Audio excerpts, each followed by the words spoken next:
Kangla Pao thangmi ing tabiriba singbu taram noksari Imphal da phongkiba pausi singdagi lokhatchaba maruiba pau khara update tawjari. Myanmar da hakiba juana maram oiraga lebak aduda leiriba maitei sing leifom chafam leitabada natana hidak langthak phangdabagi awaba mayoknare hari.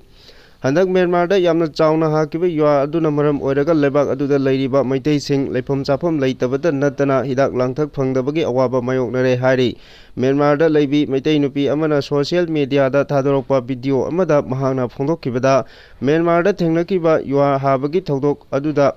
maram oiraga chawna amangata thokibana lebak sinba thungna awaba mayoknaribani awaba mayoknariba asigi yenglaga tongan ba lebak kayadagi tengbang kaya pinarakhiba lei adubu Myanmar da khunda leita aduna leiriba maitei singdi tengbang sing adu phangba ngamdana leibana chawna khudong chadaba mayoknare mafam aduda khundariba maitei singi yum amadi laisangna singba kaya ningkhai khibana leifam leitabagi awaba mayoknari masigi mathakta chana thaknaba amadi mathau taba hidak langthak sing phangdabana awabagi mathakta awaba mayoknare haiki ningsingba yai hawkhiba March 19 da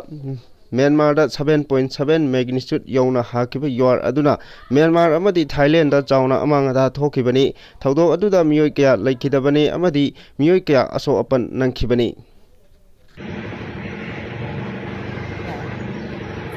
mayam kunulune kulzari egimini nobanyuna rekha Jagan city pamukunne lejai tamudagi hare 400 km lapi Aguji town kungan pana wikiba Biharada Bramoy Luriga Bramara Tariba Jagan city Maso Mrabu Taina Mandalira Ladiba Mayday Singi Yam Awa Anava Wizari Mayamsi me Soy Nga Shiva Lake Haraso Jumtoi Kiba Laisang Toi Kiba di Yami Haibidi Bramari Matik Bamba at a country Mayam Landi Lai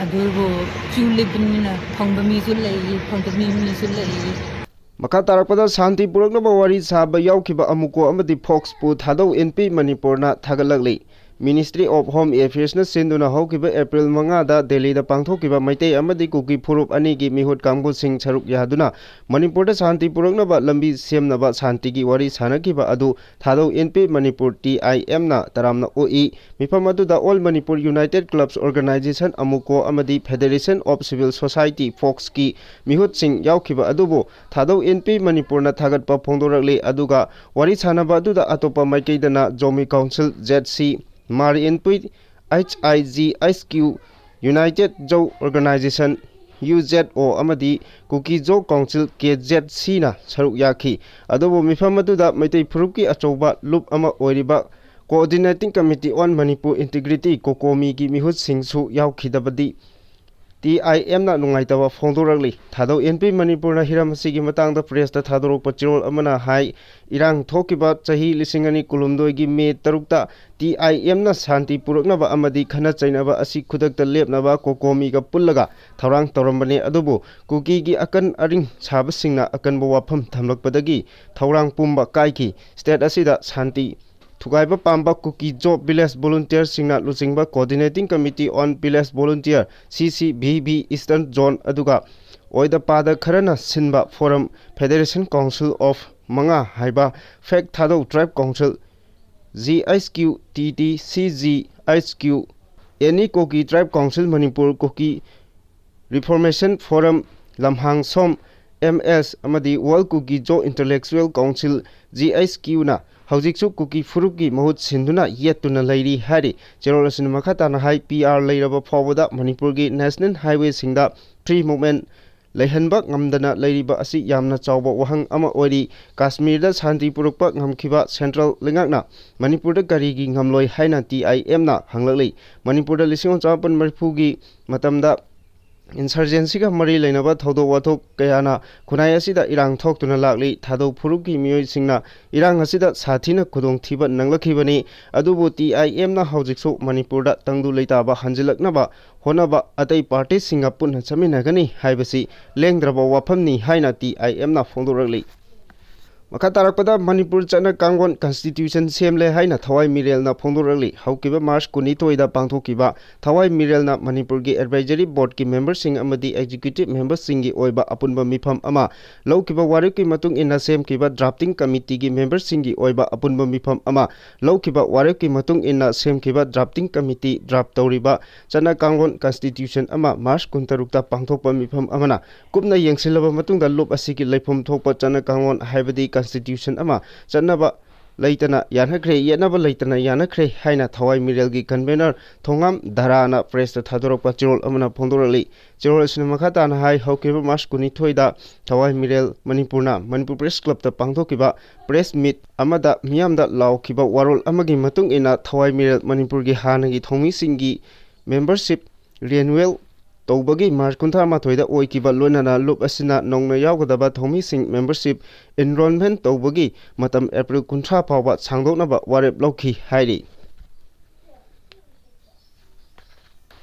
Maka tarakpada MPCC gi maikaidagi Narendra Modi lenga ki Waqf Amendment Act asi akan mamongda yaningde haina ke Mega Chandrana phondorali India gi President ayaba piduna Act on kraba Waqf Amendment Act 2015 asi unconstitutional oi haina Manipur Pradesh Congress Committee MPCC gi maikaidagi phondorokpaga loinana party asina minority singa loinana Act asi gi mayokta lepkani haina MPCC gi President Kaisam Mega Chandrana phondokre panba yabadi hariba bill asi hoki Sogol sen numita Lok Sabha da pass tawkraba matung mathangi numit irai numita Rajya Sabha gi mifamna sangna khanaraba matung da anganba ayukta pass tawkhibani MPCC gi President ke Mega Chandra gi mahaki social media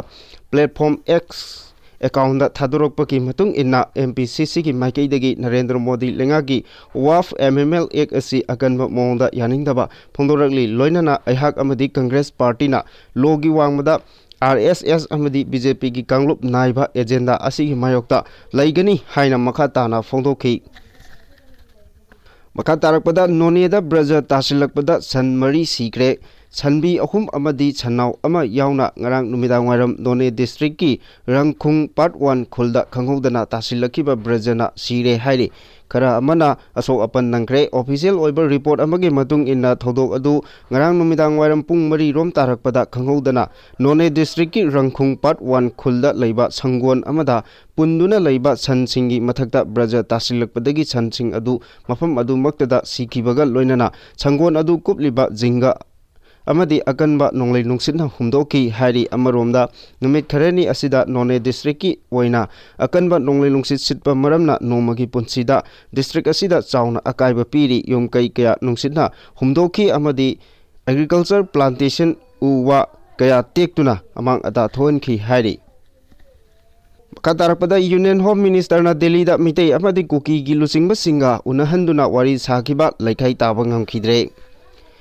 Tha asigi mangada Union Home Ministry gi lising makhada Delhi da maitei amasung Kuki phurup singi lusingba singa haktengnana thokliba irang asigi waroisin puraknaba sanahan kiba wari adugi waroisin purakpa ngamkhidre adubu Ministry gi maikeidagi mitei amadi Kuki maikei animakta thamkiba point taruk yawba wafam sing maitei singi oina ayaba pikhrabasu Kuki singi oinadi ayaba piramkhide haina wari sanaba aduda yawriba Federation of Civil Society Organization Fox ki acting president BM Yaimas Singna phongdokre wafam masi ngarang Manipur Press Club ta Fox amadi amuko anigi mihut sing yauna pangthokpa paugi mifam amada phongdokhibani mahakna maka taraduna hai lamdam asida thokliba irang asigi waroisin ama puraknaba central lengakna paikalakpa khongthang ama oina Kuki amasung maitei gi mihut sing tongan tongana March ki tang 13 amadi 12 da tongan tongana unaduna wari saraba matung hairiba apunba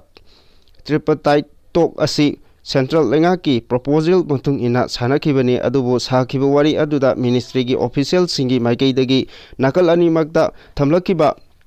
highway singda free movement lehenba illegal arm surrender toba relief camp singda changjapam loduna leriba IDP singbu magi yumda hanjan hanba yanaba lengangna paikhatpa thabak singda yaba irang asina sohalaba mafam singda development ki thabak thoram sing paikhatpa amadi community animakta irang asi loisinaba India lengakna wari sanaba haina point sing asida maikei animaki ayaba lohnaba matam piraki adubu hariba discussion asida maitei singi oina ayaba pikhrabasu Kuki Singi oina wari saba aduda yauriba delegate sing aduna decision ama loba ngamdabadagi ayaba piramdana Manipurda halaklaga khanarukhige haiba wafam sing thamlamki hairi Makha tarakpada drug ka konana nupi ani fare hairi ngarang ayuk pung taruk rom tarakpa matamda Imphal Jiri parking dagi yamlaba drug heroin number 4 puna ba honaramba nupi ani Chagolban Salam Laikai Machindagi Singjamai Police Station gi Sub Inspector SI TH Rajib na lusingba team amana fakre farba miyoy sing adudi mayang Imphal Yangbi dagi Sahani Telaibam chahi kulumdoi amadi hapta antha Huldagi Bobicha chahi kunipal Sheikh Mapuroiba MD Yasus Kawi hari farba drug sing aduga loinana makhataba logi thabak sing lokatlagani hari Kanasnga Balpapung Kulda Maramgi Yumkai Maithabda Chenabami Om Police na Fagat Pangamkre Kangpokpi District Cycle Subdivision ki Manung Chanba Kanasnga Balpapung area da Maram Purupna Namna Kundaba Mapam Asida Kulai Paiba Kuki volunteer singna tha asigi ahumda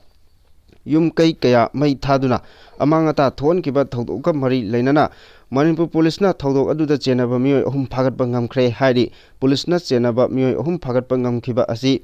Tammu Yol Khulen Khuldagi village sipna Kangpokpi police station da thodok aduga mari lainana complaint tawraba matung Kangpokpi police station na FIR ama file tawkibani hariba complaint aduda tha asigi ahum da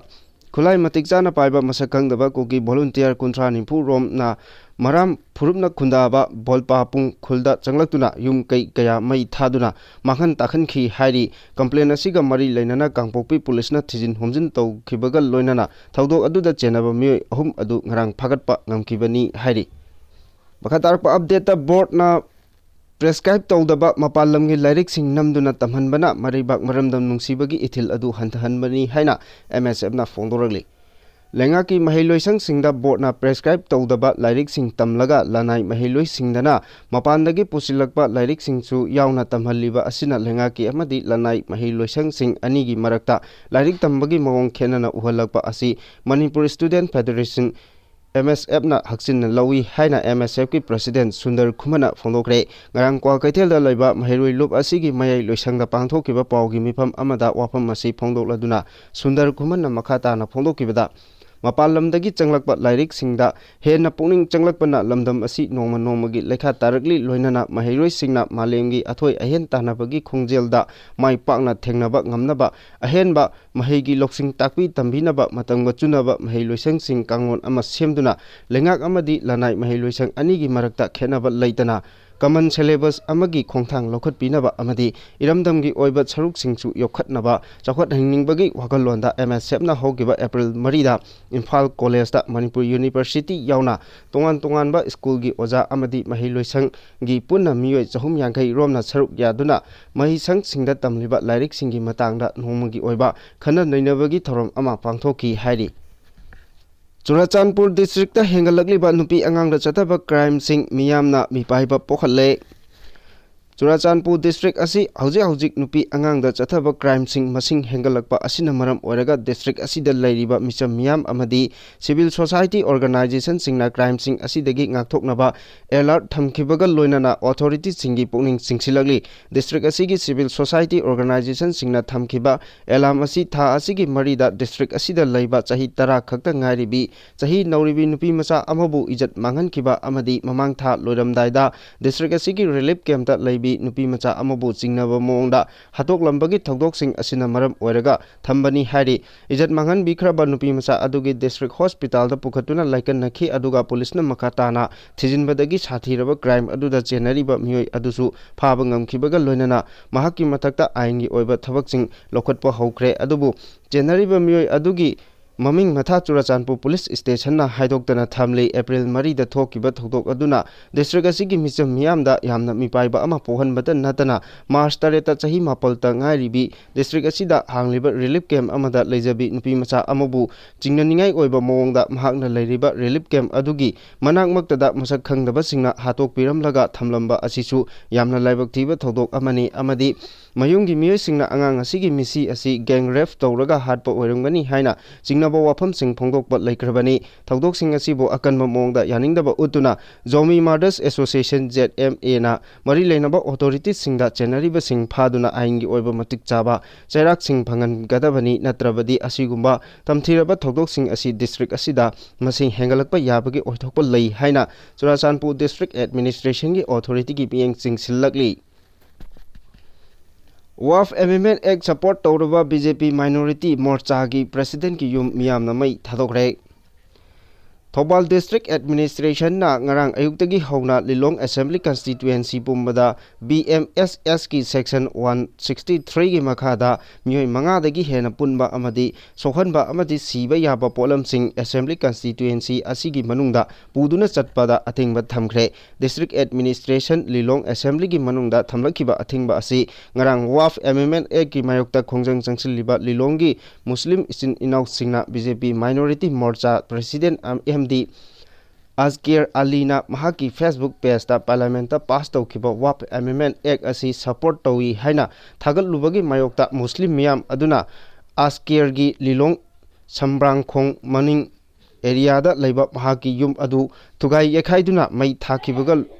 loinana thodok thokraba matung makhata na pamdaba thodok sing tholaktanaba lokotpa section thorang amani hairi Thobal District Magistrate na thokpa Prohibition order aduda Thobal District ki SP na District Administration da aiba oina report tawduna ngarang numidang Lilong Sambrangkhong